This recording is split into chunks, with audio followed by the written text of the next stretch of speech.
Luis ഡുമോണ്ട് 1911 മുതൽ 1998 വരെ. സാമൂഹ്യശാസ്ത്രം, നരവംശശാസ്ത്രം എന്നീ മേഖലകളിൽ വൈദഗ്ധ്യം നേടിയ ലോകപ്രശസ്ത സൈദ്ധാന്തികനാണ്. അദ്ദേഹത്തിന്റെ പഠനങ്ങൾ ഇന്ത്യയിലും പടിഞ്ഞാറുമായാണ് കേന്ദ്രീകരിച്ചത്. അദ്ദേഹത്തിന്റെ മാതൃകാപരമായ പഠനങ്ങൾ പ്രത്യേക സംസ്കാരങ്ങളെക്കുറിച്ചുള്ള പഠനത്തിനും അന്തർനാഗരിക താരതമ്യത്തിനുമായി അദ്ദേഹം വികസിപ്പിച്ചെടുത്ത രീതിശാസ്ത്രത്തെ അടിസ്ഥാനമാക്കിയുള്ളതാണ്. ഇവ സാർവത്രികമായി ബാധകമാണ്. ഒരു ചിത്രകാരന്റെ ചെറുമകനും ഒരു എഞ്ചിനീയറുടെ മകനുമായ ഡുമോണ്ട് തന്റെ ലോകവീക്ഷണത്തെ രണ്ടു തൊഴിലുകളുടെയും ഗുണങ്ങളുമായി, പ്രത്യേകിച്ച് സൃഷ്ടിപരമായ ഭാവനയുമായും കോൺക്രീറ്റിലുള്ള ശാശ്വതമായ താൽപര്യവുമായും ലയിപ്പിച്ചു. 1930കളുടെ മധ്യത്തിൽ സാമൂഹ്യശാസ്ത്രജ്ഞനും സംസ്കൃത പണ്ഡിതനുമായ മാർസൽ മൗസിന്റെ നിർദ്ദേശപ്രകാരം ഡുമോണ്ട് തന്റെ അക്കാദമിക് ജീവിതം ആരംഭിച്ചു. രണ്ടാം ലോകമഹായുദ്ധം അദ്ദേഹത്തിന്റെ പഠനത്തെ തടസ്സപ്പെടുത്തി, പക്ഷേ പൂർണ്ണമായുമല്ല. ഹാംബർഗിന്റെ പ്രാന്തപ്രദേശത്തുള്ള ഒരു ഫാക്ടറിയിൽ യുദ്ധത്തടവുകാരനായി അദ്ദേഹം തടവിലാക്കപ്പെട്ടു. അവിടെ അദ്ദേഹം ജർമ്മൻ പഠിച്ചു. 1945-ൽ യുദ്ധാവസാനത്തോടെ അദ്ദേഹം നാട്ടിലേക്ക് മടങ്ങി. മുൻപ് ഒരു അക്കാദമികേതര ശേഷിയിൽ ജോലി ചെയ്തിരുന്ന മ്യൂസീസ് ആർട്സ് എറ്റ് ട്രഡീഷൻസ് പോപ്പുലേഴ്സ് (ATP) യിലേക്ക് അദ്ദേഹം മടങ്ങി. ഇവിടെ അദ്ദേഹം ഫ്രഞ്ച് ഫർണിച്ചറുകളെക്കുറിച്ചുള്ള പഠനം തുടർന്നു. പിന്നീട് അദ്ദേഹം ലാ ടരാസ്ക് എന്ന മോണോഗ്രാഫ് രചിച്ച ടാരാസ്കോൺ എന്ന നാടോടി ഉത്സവത്തെക്കുറിച്ച് പഠിച്ചു. ഈ പഠനത്തിൽ ഡുമോണ്ട് എത്നോഗ്രാഫിക് വിശദാംശങ്ങളും സമഗ്രമായ സമീപനവും ഉൾപ്പെടുത്തി. അദ്ദേഹം സംസ്കൃതവും പഠിച്ചു. ജൈന പഠന വിദഗ്ധനായ പ്രൊഫസർ ഷുബ്രിങ്ങിനെ കാണാൻ അദ്ദേഹത്തിന് അവസരം ലഭിച്ചു. ഈ സമയത്ത് മൗസിന്റെ നിർദ്ദേശത്താൽ ഉണർന്ന ഇന്ത്യയോടുള്ള തന്റെ താൽപര്യവും അദ്ദേഹം പിന്തുടർന്നു. എക്കോൾ ഡെസ് ലാംഗ്വസ് ഓറിയന്റൽസിൽ ഹിന്ദി, തമിഴ് കോഴ്സുകൾ അദ്ദേഹം പഠിച്ചു. ദക്ഷിണേന്ത്യൻ നരവംശശാസ്ത്രം പരിഗണിച്ചു. താരതമ്യവാദിയായ ജോർജ് ഡുമെസിൽ, ഇൻഡോളജിസ്റ്റ് ലൂയിസ് റെനോ എന്നിവരും അദ്ദേഹത്തിന്റെ പിന്തുണക്കാരിൽ ഉൾപ്പെടുന്നു. ഫ്രഞ്ച് സാമൂഹ്യശാസ്ത്ര പാരമ്പര്യമനുസരിച്ച് സോഷ്യോളജിയെയും ഇൻഡോളജിയെയും സമന്വയിപ്പിക്കുന്നത് മനുഷ്യന്റെ പെരുമാറ്റത്തെ രൂപപ്പെടുത്തുന്നതിൽ പ്രത്യയശാസ്ത്രത്തിന്റെ സ്വാധീനം എടുത്തു കാണിച്ചുകൊണ്ടാണ്.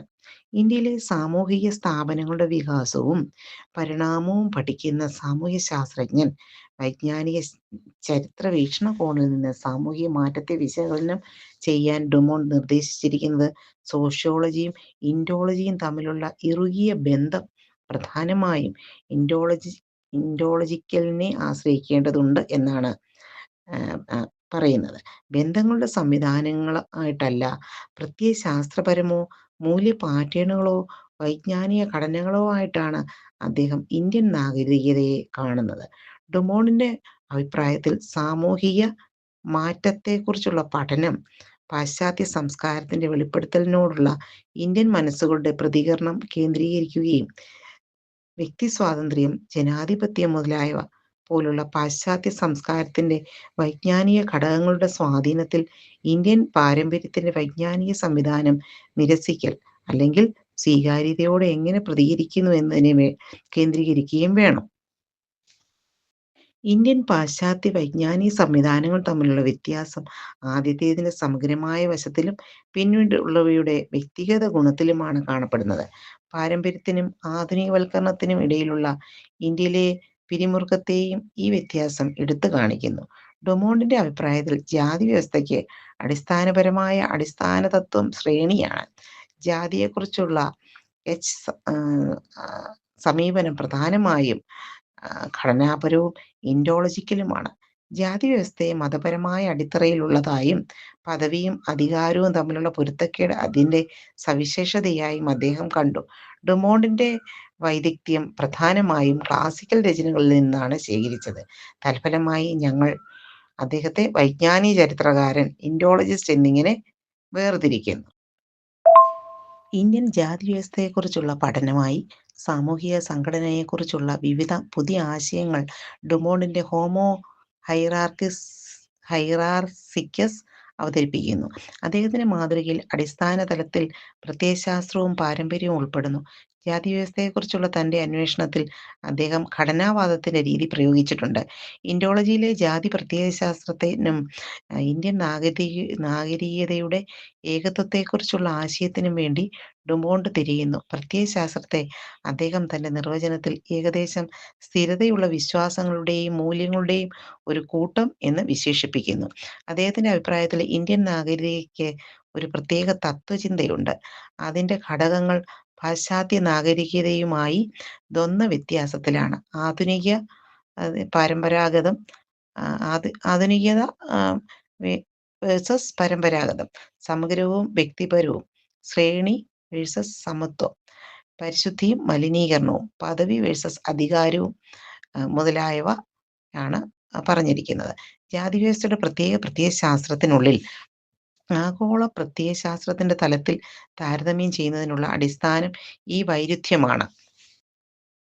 പരിശുദ്ധിയും മലിനീകരണവും എന്ന ആശയങ്ങൾ പരസ്പരം എതിർക്കുന്നു.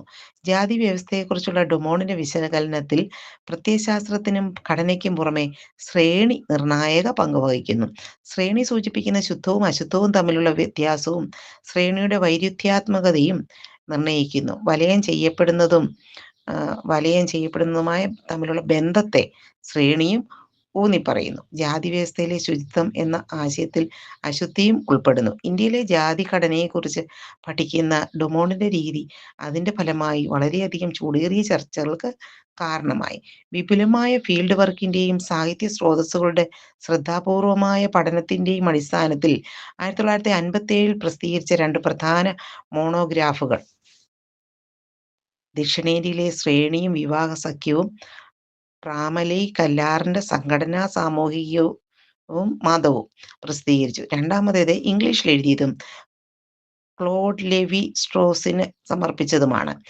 അതേസമയം ആദ്യത്തേത് ഇന്ത്യയിലെ ഇതുവരെ പ്രസിദ്ധീകരിച്ചിട്ടുള്ളതിൽ വെച്ച് ഏറ്റവും സമഗ്രമായ നരവംശശാസ്ത്ര പഠനങ്ങളിൽ ഒന്നാണ്. ചില തരത്തിൽ ഡുമോണ്ടിന്റെ ഹോമോ ഹൈറാർക്കിക്കസ് 1970കളിൽ ജാതി പഠനങ്ങളിൽ താൽപര്യം വീണ്ടും ഉണർത്തി. ക്ലാസിക്കൽ രചനകളിൽ കാണുന്ന പോലെ ജാതി പ്രത്യയശാസ്ത്രം മനസ്സിലാക്കേണ്ടതിന്റെ ആവശ്യകതയിൽ അദ്ദേഹം ശ്രദ്ധ കേന്ദ്രീകരിച്ചു. ഇന്ത്യയിലെ ജാതിവ്യവസ്ഥയെയും ഗ്രാമീണ സാമൂഹിക ഘടനയെയും കുറിച്ച് അന്വേഷിക്കുന്നതിന് ഒരു ഇൻഡോളജിക്കൽ ഘടനാപരമായ സമീപനത്തിന്റെ ഉപയോഗത്തിനായി ഡുമോണ്ട് വാദിച്ചു. തൽഫലമായി ഡുമോണ്ടിന്റെ അഭിപ്രായത്തിൽ ഇന്ത്യൻ സോഷ്യോളജി എന്നത് ഇൻഡോളജിയുടെയും സോഷ്യോളജിയുടെയും സംഗമ സ്ഥാനത്ത് സ്ഥിതി ചെയ്യുന്ന ഒരു പ്രത്യേക മേഖലയാണ്. ഇന്ത്യൻ നാഗരികതയെ മനസ്സിലാക്കാൻ ആവശ്യമായ ശരിയായ മിശ്രിതമായി അദ്ദേഹം അതിനെ പ്രോത്സാഹിപ്പിക്കുന്നു. യോദ്ധാക്കൾ, വൈശ്യർ അല്ലെങ്കിൽ ആധുനിക കാലത്തെ വ്യാപാരികൾ, ശൂദ്രർ അല്ലെങ്കിൽ ദാസന്മാർ അല്ലെങ്കിൽ ഇല്ലാത്തവർ, വംശഹത്യയ്ക്ക് പുറത്തുള്ള മറ്റൊരു വിഭാഗമാണ് വംശഹത്യ. പുരാതന സാഹിത്യം ഏതാണ്ട് പൂർണ്ണമായും വർണ്ണങ്ങളെക്കുറിച്ചാണ്. പല ഇന്ത്യക്കാരും വർണ്ണത്തെ ജാതിയുമായി സംയോജിക്കുന്നുവെന്ന് ഡുമോണ്ട് അവകാശപ്പെടുന്നു. അധികാരവും ശ്രേണിയും ജാതിയുമായും വർണ്ണവുമായും എങ്ങനെ ബന്ധപ്പെട്ടിരിക്കുന്നുവെന്ന് മനസ്സിലാക്കേണ്ടത് പ്രധാനമാണ്. ഘടനാവാദം. ഡുമോണ്ടിന്റെ അഭിപ്രായത്തിൽ ഈ ആശയം ജാതിവ്യവസ്ഥയുടെ അടിസ്ഥാന സ്വഭാവ വിശേഷങ്ങൾ ഉൾക്കൊള്ളുന്നു. അദ്ദേഹം പ്രാഥമിക വിഷയങ്ങളിൽ ശ്രദ്ധ കേന്ദ്രീകരിക്കുന്നു. ജാതികളും ചെറിയ പ്രദേശങ്ങളും ഇന്ത്യയുടെ ഭൂരിഭാഗം ഉൾക്കൊള്ളുന്നു. ഓരോ ജാതിയും ഒരു പ്രത്യേക ഭൂമിശാസ്ത്രപരമായ സ്ഥലത്ത് പരിമിതപ്പെടുത്തിയിരിക്കുന്നു. ജാതിവ്യവസ്ഥയ്ക്ക് കീഴിൽ വ്യത്യസ്ത ജാതിയിൽ നിന്നുള്ള ഒരാളെ വിവാഹം കഴിക്കുന്നത് അസാധ്യമാണ്. രണ്ടാം ലോകമഹായുദ്ധ സമയത്ത് ലൂയിസ് ഡുമോണ്ടിന്റെ നരവംശശാസ്ത്രപരമായ പ്രവർത്തനങ്ങൾ ഇന്ത്യൻ സമൂഹത്തെക്കുറിച്ചുള്ള പഠനത്തിന് ഒരു പുതിയ മേഖല തുറന്നുകൊടുത്തു. അദ്ദേഹത്തിന്റെ കൃതികൾക്ക് വളരെയധികം പ്രശംസ ലഭിച്ചിട്ടുണ്ട്. എന്നിരുന്നാലും ഇപ്പോഴും വിമർശനത്തിന് വിധേയമാണ്. ഇന്ത്യയും പാശ്ചാത്യ രാജ്യങ്ങളും അദ്ദേഹത്തെക്കുറിച്ച് വളരെയധികം ചർച്ചകൾക്ക് വിഷയമായിട്ടുണ്ട്. പ്രത്യേക സമൂഹങ്ങളുടെ വിശകലനത്തിനും മറ്റ് നാഗരികതകളുടെ താരതമ്യത്തിനും അദ്ദേഹം വികസിപ്പിച്ചെടുത്ത രീതിശാസ്ത്രത്തെ അദ്ദേഹത്തിന്റെ മികച്ച പഠനങ്ങൾ ഉപയോഗപ്പെടുത്തുന്നു. അദ്ദേഹത്തിന്റെ സംഭാവനകൾ ഇനി പറയുന്നവയാണ്. 1. രീതിശാസ്ത്ര വീക്ഷണം. 2. ഹോമോ ഹൈറാർക്കിക്കസ്, ജാതിവ്യവസ്ഥയും അതിന്റെ പ്രത്യാഘാതങ്ങളും. 3. ശുദ്ധവും അശുദ്ധവുമായ ആശയം. 4. വർണ്ണങ്ങളുടെ സിദ്ധാന്തം. ഉദാഹരണം ഇന്ത്യയിലെ മതം, രാഷ്ട്രീയം, തുടങ്ങിയവ. ഡുമോണ്ട് 1949ലും 1950ലും തമിഴ്നാട്ടിൽ ചെലവഴിച്ചത് മധ്യനിരയിലുള്ള ഒരു പ്രാദേശിക ജാതിവ്യവസ്ഥയിലെ അംഗമായ പ്രമലൈ കല്ലറിനെക്കുറിച്ച് ഗവേഷണം നടത്തുന്നതിനാണ്. ഉത്തരേന്ത്യയിലെയും ദക്ഷിണേന്ത്യയിലെയും ആര്യൻ സംസാരിക്കുന്ന ആളുകൾ തമ്മിലുള്ള ഇടപെടലുകളാണ് വേദാനന്തര ഹിന്ദുമതത്തിന്റെ ഉത്ഭവത്തെയും ക്ലാസിക്കൽ ഇന്ത്യയുടെ സാമൂഹിക സാംസ്കാരിക ഘടനയെയും സ്വാധീനിച്ചതെന്ന് അദ്ദേഹം കരുതിയതിനാൽ അദ്ദേഹം ദക്ഷിണേന്ത്യയിൽ ശ്രദ്ധ കേന്ദ്രീകരിക്കാൻ തീരുമാനിച്ചു എന്നത് ശ്രദ്ധേയമാണ്. സോഷ്യോളജി പഠനവിധേയമാക്കിയിട്ടുള്ള എല്ലാവർക്കും ഈ വീഡിയോ പ്രയോജനപ്രദമാണ്. സബ്സ്ക്രൈബ് ചെയ്തിട്ടില്ലാത്തവർ സബ്സ്ക്രൈബ് ചെയ്യുമല്ലോ. Okay, thank you.